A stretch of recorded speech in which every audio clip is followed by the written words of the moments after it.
Zombies. An undying, persistent presence in popular culture ever since the release of George Romero's Night of the Living Dead in 1968. However, the zombie reached its peak era of popularity during the early 2000s, with the films 28 Days Later and the Dawn of the Dead remake being the most likely culprits for bringing zombies to a wider audience around this time. This zombie mania lasted all the way up into the mid-2010s, and although it's true that the zombie never completely died off, the sheer amount of zombie content released around this period, even just on the video game side, cannot be understated.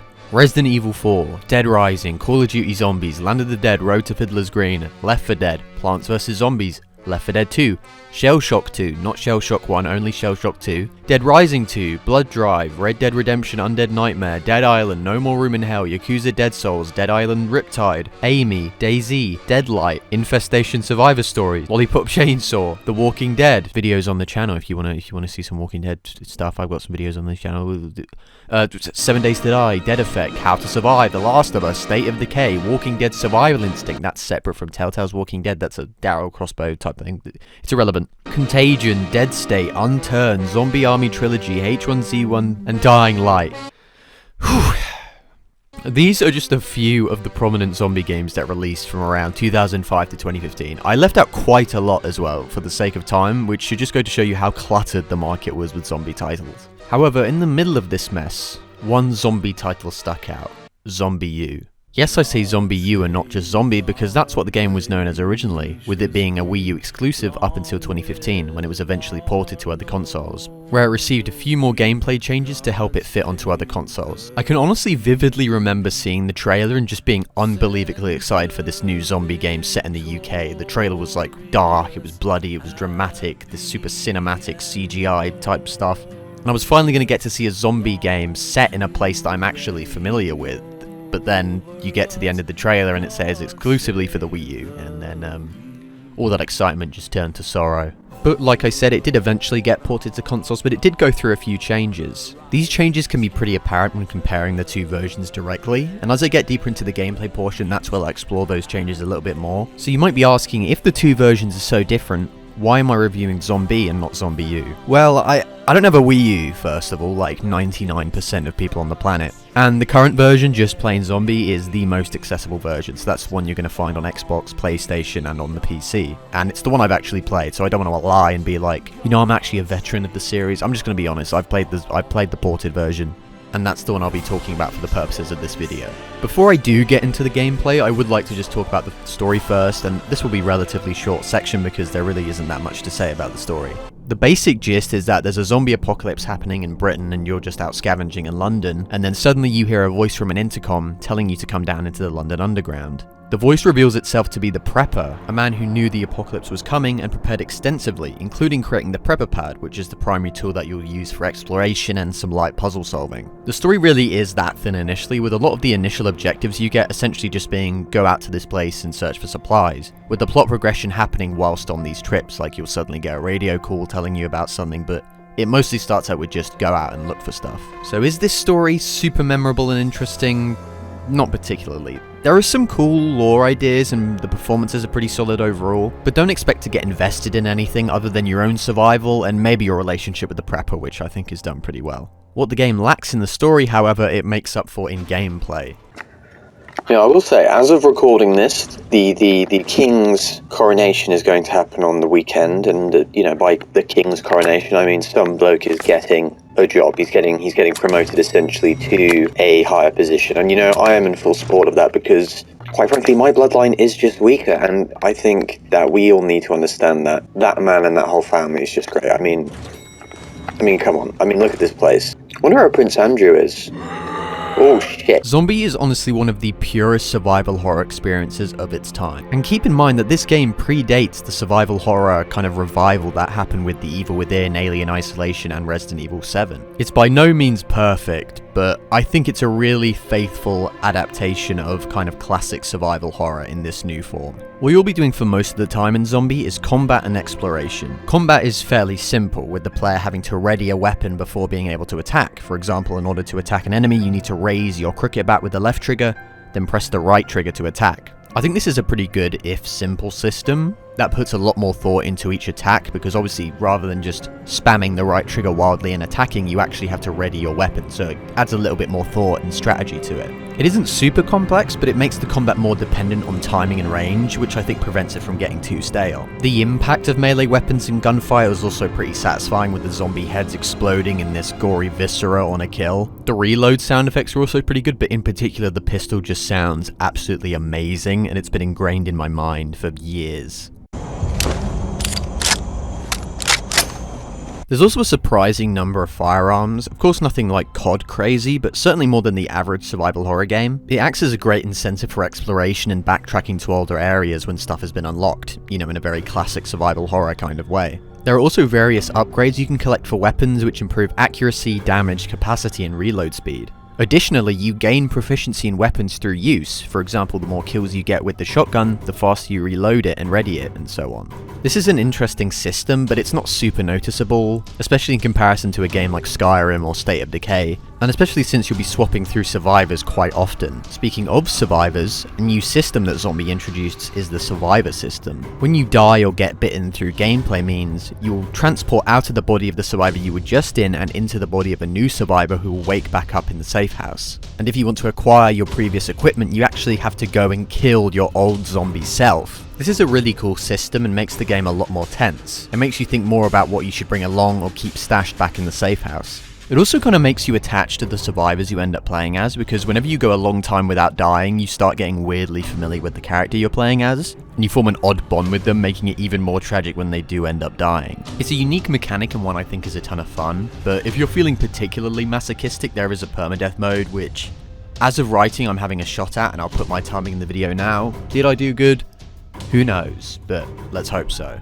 Going back to combat though, I will say I wish there were more melee weapons, with the original release only having the cricket bat, but then the ports receiving a shovel and a nailed baseball bat. Considering that melee combat is such a big part of the game, and the fact that it's set in the UK, you'd figure that firearms and ammunition would be a little bit rarer, and perhaps there would be some kind of durability system to melee weapons and there'd be a larger pool of them, but that just isn't the case. So yeah, I will admit that's a little bit of a missed opportunity. The zombies though, themselves, are anything but a missed opportunity. Another great segue per usual. No lie, this game has the scariest zombies of any game of all time. And they don't even run. You think that would affect the fear factor, but it really doesn't at all. I still have so many moments ingrained in my brain, especially within the sewer system, which has genuinely scarred me for life, because whenever I replay the game, I'm always terrified of the sewer, even though it isn't actually that difficult of a section. It's just that the impossibly dark and claustrophobic corridors do such a great job of building tension and getting you worried about what's on the other side of that dark veil.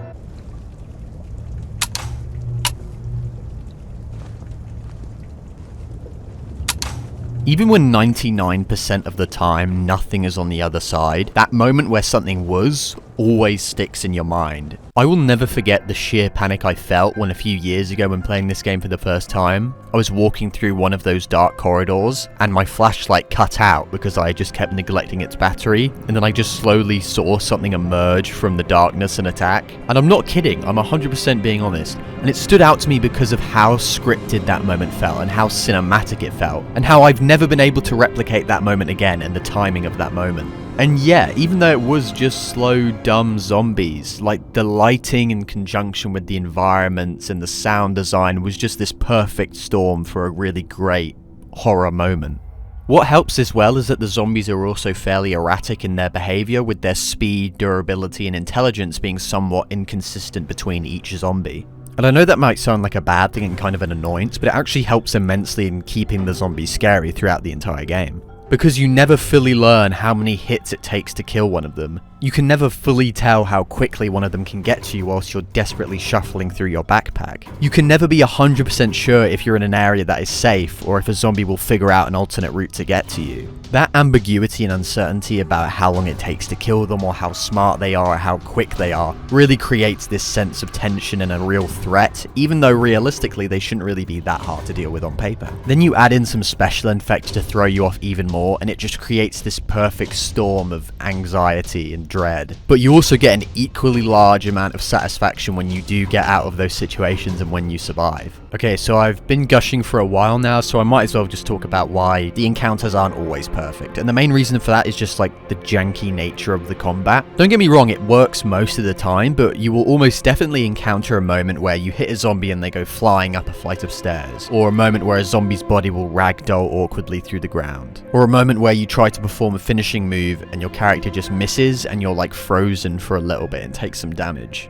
These can be very annoying, immersion-breaking moments in a game that is very immersive and atmospheric, but it's nothing so game-breaking that it would realistically turn you away from the game. Like, I think you can eventually look over it and not see it as too big of a deal. With the combat section out of the way, let's talk about the exploration, and more specifically the prepper pad. The prepper pad is a tool that you can use to scan the environment to find supplies, hack into junction boxes to reveal locations, and it also comes with an inbuilt motion detector. You get this right at the beginning of the game, and it seems pretty overpowered, and to be honest, it kind of is, but it makes a lot more sense in Zombie U as opposed to just Zombie. The prepper pad is specifically designed to look like a Wii U controller because that's what the mechanic was initially designed for. Rather than just holding a button like in the other versions, in the Wii U version you had to physically hold up your controller in order to scan the environment. You'd also only be able to view your map and the motion detector on the physical second screen that came on the Wii U controller. You can see the remnants of the Wii U's second screen in a bunch of other things as well. Like for example, when you're searching through containers, you get shown two angles. One is of what's in the container, and another one is a camera angle that is looking down on the player, either seeing from behind or from a different angle. In the original Wii U version, the contents of the container would show up on your Wii U controller screen, whilst on your main TV, that would be the angle where you see your character actually looting and you see behind them.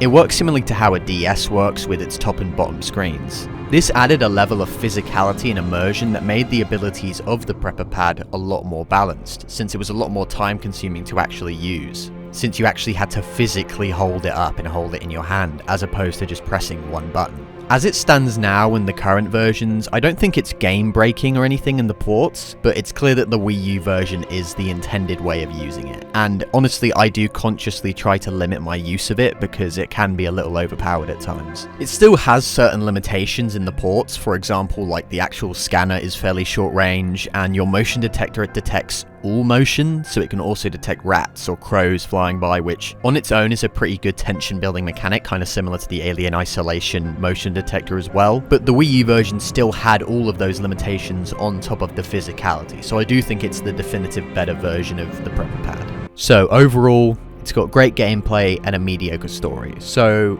why would I consider it one of my favourite games of all time? I mean, there are tons of games that I think have fantastic gameplay and kind of middling stories, but I wouldn't consider my favourites. So what elevates this to one of my favourite games of all time? Obviously the fear factor is a pretty big thing, but I think the most important thing to me is the atmosphere.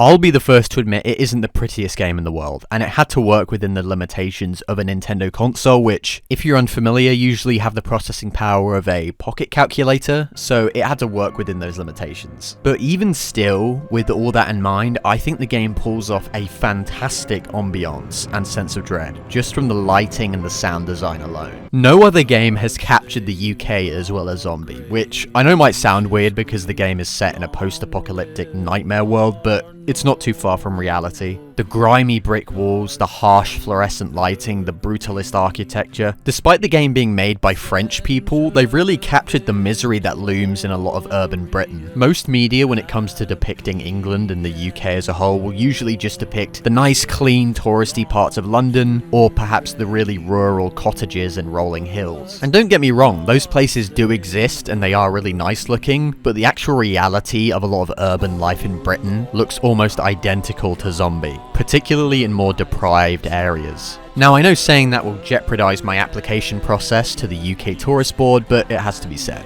The authenticity of these locations just suck me in like no other zombie game I've ever played before. And combining these locations with the act of smashing a Union Jack cricket bat over the head of a Bobby, Beefeater, or Royal Guard just sends serotonin to my brain in a way I cannot describe. So I love this game, faults and all. And it seems pretty decent, so why hasn't there been a Zombie 2? And why are feelings so mixed on the game in general? I think that comes down to a few factors. Firstly, releasing this survival horror game exclusively for the Wii U was not a good idea financially. Of course the game works really well with the Wii U as it was intended to, but Nintendo consoles aren't exactly known for mature horror titles, and not releasing a non-Wii U version alongside it probably hurt sales quite a lot.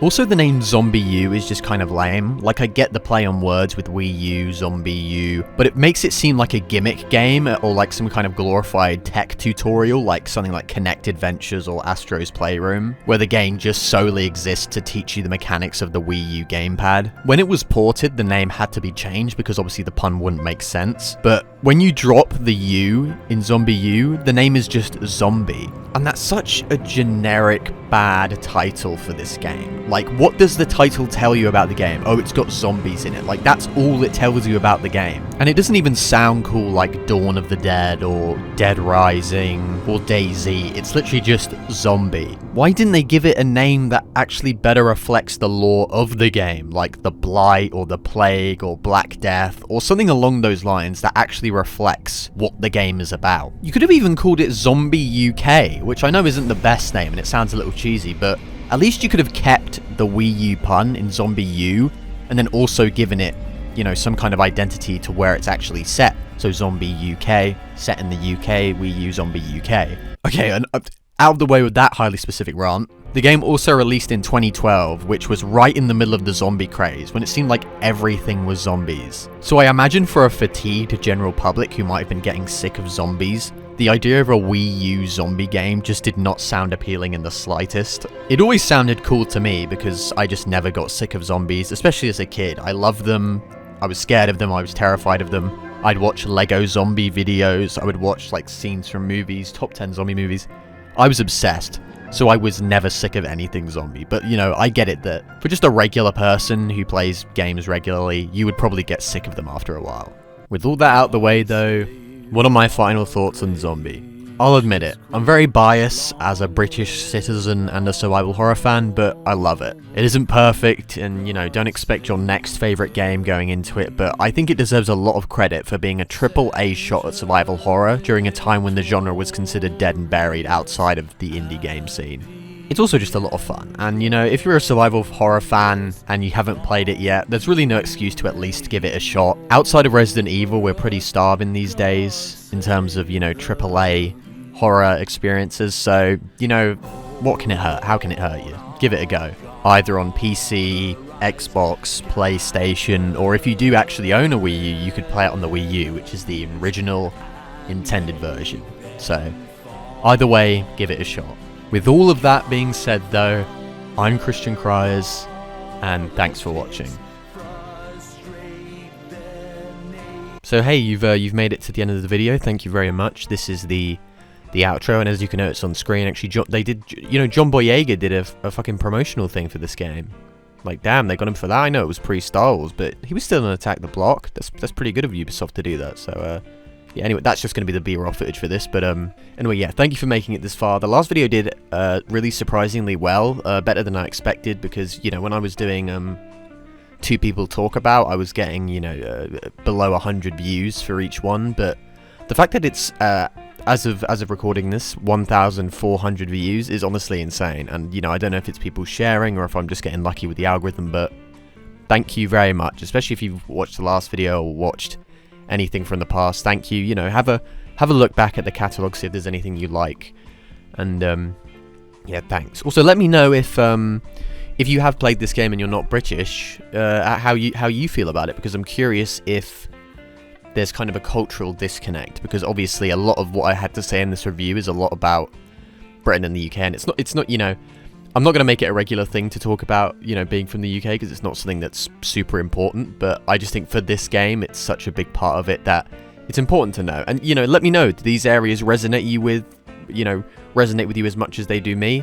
you know, I've definitely resonated with, you know, places that I've never been to before. Like, I resonate with a lot of American settings just because I'm nostalgic about them through media, not because I've ever been, but, you know, they kind of feel familiar through osmosis. So I'm wondering if that's, you know, similar for anybody else. But yeah, thank you for watching. If you enjoyed the video, like and subscribe, as the YouTube people always say. If you really liked it, I've got a Kofi page if you want to donate, like, you know, a $5 or something if you've got on you. It'd be really appreciated. Somebody did that last time. You know, thanks. I just really appreciate that anybody would spend any amount of money on something they enjoyed, and it's only a one-time donation, so don't need to worry about, you know, a subscription or anything like that. So if you want to, go ahead, but also no stress if you don't. You know, times are tough for a lot of people, so I understand that, you know, you don't want to shill out, but if you can, that would be really appreciated. But thank you so much for watching. It genuinely means a lot that, you know, people are enjoying things that I'm putting out, and I've always had the idea of doing this in my head for years now, and I've always had these concepts bouncing around, but to see that, like, I'm actually putting something out and people are enjoying it just feels really good. So thanks so much. Stick around. We'll see where this goes, and yeah, thank you. Love you.